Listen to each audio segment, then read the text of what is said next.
자, 지금 이제 윤하고 이하고 1대1 대결이 됐고, 심상정 안철수도 있습니다만, 사실상 이 둘의 1대1 대결인데, 여건으로 보면, 이번에 윤석열이한테 지면, 그야말로 여건 전체가 멸문지화, 초토화가 될 거라고 보고 있습니다. 과거에 조선시대에 사화가 일어나서 당파 싸움에서 패배해가지고 역적의 집안이 되어서 멸문지화가 되는 것만큼 될 겁니다. 아마 수천 명이 감방에 갈 수도 있을 거예요. 특히 상대가 검찰총장, 검사, 중앙지검장, 특수부 검사 출신의 윤석열 후보니까 아마 이 사람이 감방 보내는 방법에서는 상당히 특화되었다. 그래서 청와대가 이철이가 문가리에 난을 들고 찾아가겠다는데 윤측이 시간이 안 맞다 재조정하자라고 했더니만 청와대가 굉장히 불쾌하다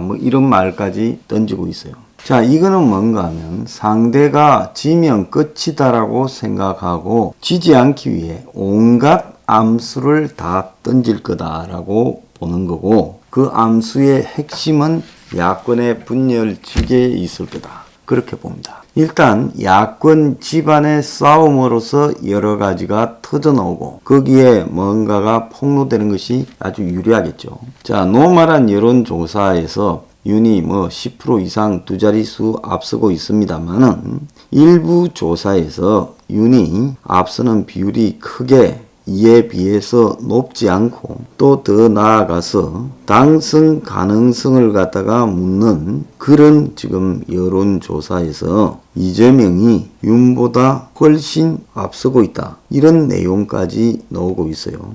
그래서 지지율은 지지율이고 당선 가능성은 또 뭐냐라는 겁니다. 그런데 당선 가능성은 이재명이 47.1, 윤이 35.4로 이재명이 11.7 앞선다. 뉴스완이 의뢰하고 엠브레인 리퍼블릭이 조사한 데서 글이 나왔다는 겁니다. 자, 이런 조사들이 계속 앞으로 이어질 거라고 저는 보고 있어요. 그러면서 그 속에서 윤이 매우 불안하다, 이렇게 지금 이야기가 나올 겁니다. SBS가 조사한 데도 보면 윤이 34.7, 그리고 이가 30.7로 윤이 앞선다. 자, 그런데 당선 가능성이 가장 큰 후보는 누구냐? 이재명 44.4, 윤은 40.9.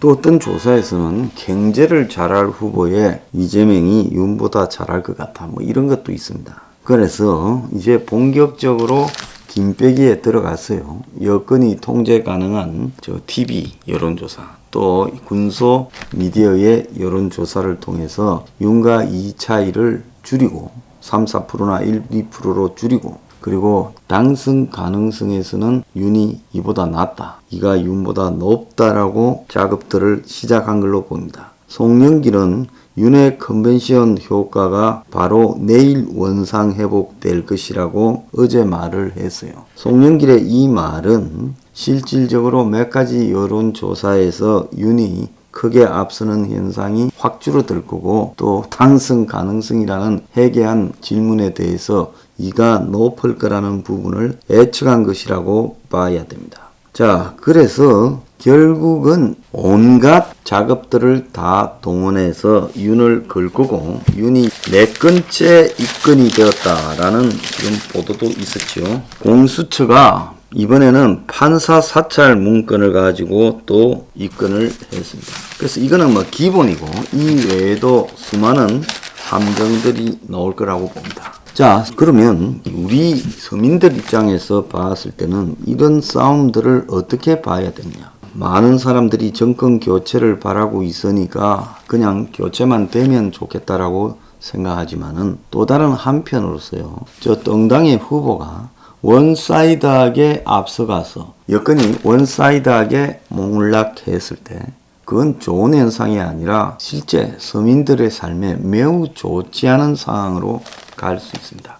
과거 2007년에 노무현 정권이 몰락해 갈 때 정동영이가 후보로 나와서 이명박에게 원사이드하게 졌습니다. 그때 여권에는 이해창이 출마했음에도 불구하고 이명박이 크게 이겼어요. 그렇게 이기자마자 이명박은 그 다음부터 고소용이라고 인수위 때 고려대 소망교회 그리고 영남 출신 인맥이 어쩌니 시작을 해서 정권이 출범하던 점의 지지율 폭락으로 어려움을 겪었고, 이걸 이 좌파 세력들이 파고들어서 곧바로 광우병이라는 가상의 실체의 일을 만들어냈고, 거기서 MB 정권이 헤매기 시작해서 5년 내내 헤맸고, 솔직히 말하면 제대로 된 사회개혁이나 서민을 위한 정치보다는 기득권을 위한 정치로 기울어져 갔죠.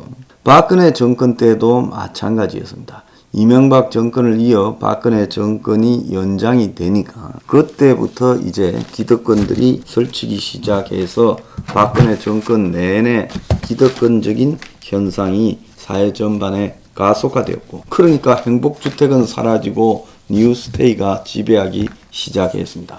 이 말에 대해 생각이 다른 사람이 있겠지만 그 사람은 저하고 바라보는 관점이 다르니까 토의할 필요조차도 없다고 봅니다. 자, 그리고 이제 더 나아가서 이 윤석열 정권이 원사이드하게 승리했을 때 윤 정권이 개혁적 정권이 될 수 있겠는가 하는 부분은 지금 윤이 되고 난 이후 여러 언론의 인터뷰, 연합뉴스나 조선일보 인터뷰에 보면 어제 우리 당의 최고위원회가 있었습니다만은 살짝 몇 군데 그냥 서포 15조의 의미나 슬쩍 들어가 있지 근본적인 개혁을 하는 것으로는 보이지 않는다 하는 부분에 대한 우려가 많았습니다. 당연히 그럴 거예요. 그래서 앞으로 그 경향은 만약에 원사이드한 우위가 계속된다면 점점 더 심해질 것이다, 이렇게 봅니다.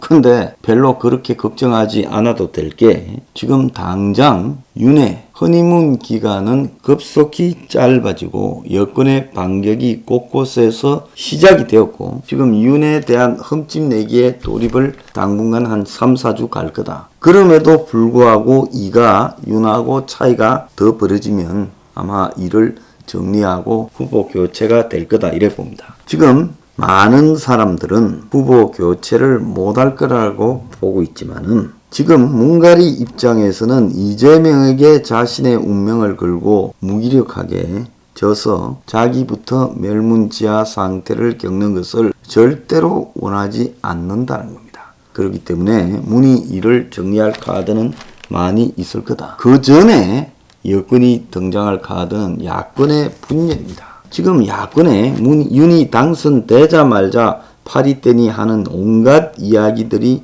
난무하고 있어요. 듣기가 참으로 민망하고 지저분한 이야기인데요. 한편으로는 2030 줄탈당 홍마이웨이 여당의 정통성 공세에 윤이 삼중고를 겪고 있다, 이런 말을 하고 있습니다. 자, 이준석이가 파리떼 하이에나 우려가 뜬다. 윤의 선대위 냉정하게 구성해야, 이렇게 말을 했는데, 이준석이가 방송 인터뷰에서 윤이 되고 난 이후에 계속 저런 말을 하고 있습니다.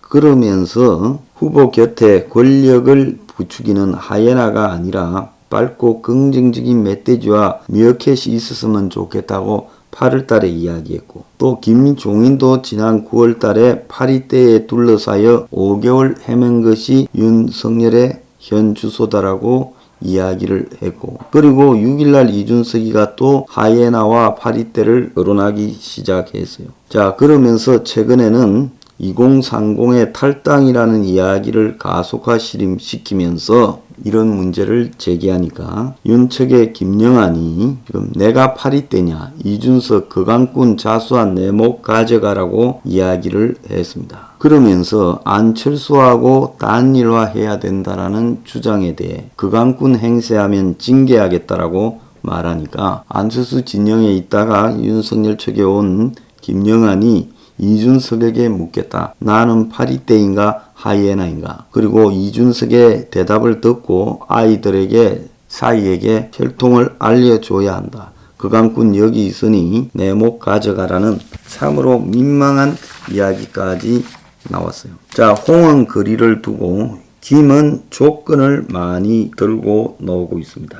심지어 김종인은 진중권하고 채널의 유튜브에 나와서 대담하면서 기존 캠프 인사들을 겨냥해서 자리 사냥꾼이라고 이야기를 하고 많은 요구들을 한 것 같습니다. 원칙적으로 윤측은 김종인이 총괄선대위원장이라고 말을 하며 그의 주장을 수용하겠다 말을 하는데 소수 측근에 의한 독선이 없도록 하겠다고 말하고 있고, 자, 이준석은 김종인의 합류가 필요하다고 약을 치고 있고, 홍은 지금 윤에게 거리를 두겠다. 자, 그리고 여야 의혹이 있는 사람들이 비리 혐의자들이 경선하고 있으니 나는 거리를 두겠다. 2030이 지금 다 떠나지 않느냐 이렇게 초를 치고 있습니다. 그리고 윤석열은 캠프 중심이 아닌 당 중심의 선대위를 끌어가겠다. 그리고 연일 사흘 새 국민의힘에 1000명이 탈당했는데 75%가 2030이다 그럽니다.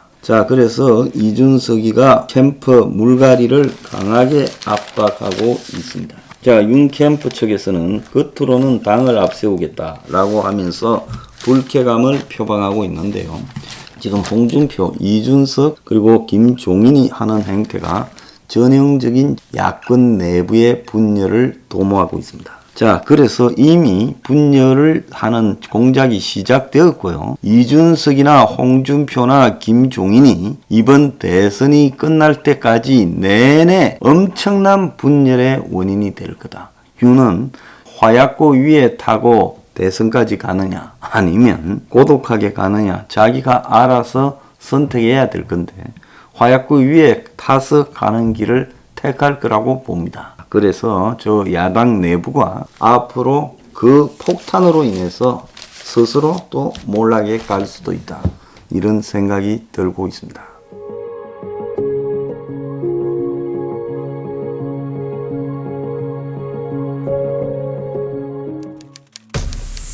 We are